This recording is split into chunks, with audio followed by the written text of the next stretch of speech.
Yeah, so that's something that we really had to we had to teach ourselves. One of to go back, for 2 years, it was pretty much just Raja and myself, full-time employees. And Raja, with his background, he's very much, comes from the finance business world.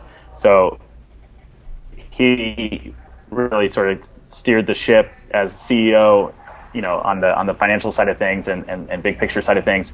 I took more ownership of the art, creative side of things, but then also, the sales side of things, because there's no way that one person could obviously do all of that. So I actually spent, I guess it was in 2012, I did a 3-week road trip where I just hit as many stores as possible. And that's really where it started, was just cold visits. I mean, sometimes with preemptive calls, but most of the time you just walk in with a bag of shoes, line sheets, and pitch your product. And in those 3 weeks, I think I hit like 85 stores, Oh, wow. small independent boutiques between Chicago and New York City, and went to, I don't know, 11 cities or something.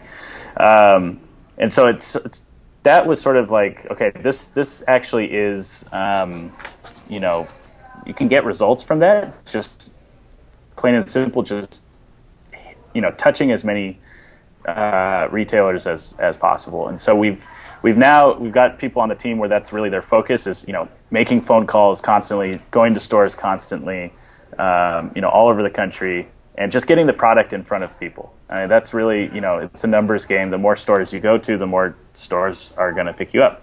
Now that's how it works with independent boutiques, because there's a pretty good chance that you'll find either a buyer or a manager or the owner maybe, who's actually in the store. When you're talking about something like Nordstrom's or Bloomingdale's, it's a much different challenge.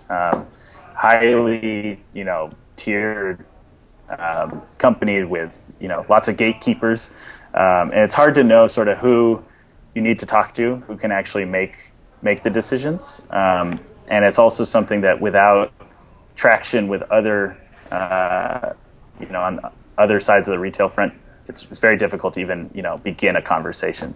But we had made some progress, and, managed after a lot of hustle and a lot of time, to get in front of the buyers. And we sort of knew, once we had secured a meeting, that the ball was sort of in our court.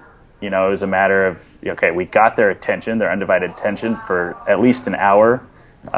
Let's show them what we got. And that's really what it took to get them to make the order. Then once they've made the order, you've got a whole other animal with managing the account and making sure that everything is going as smooth as possible, because these stores, they know they can sort of work with anybody. And so it's, as a new brand, you really need to, try to do your best to stand out from the crowd and make sure that, that it's worth their time and worth their money to have your product in the stores. And, so far it's gone extremely well.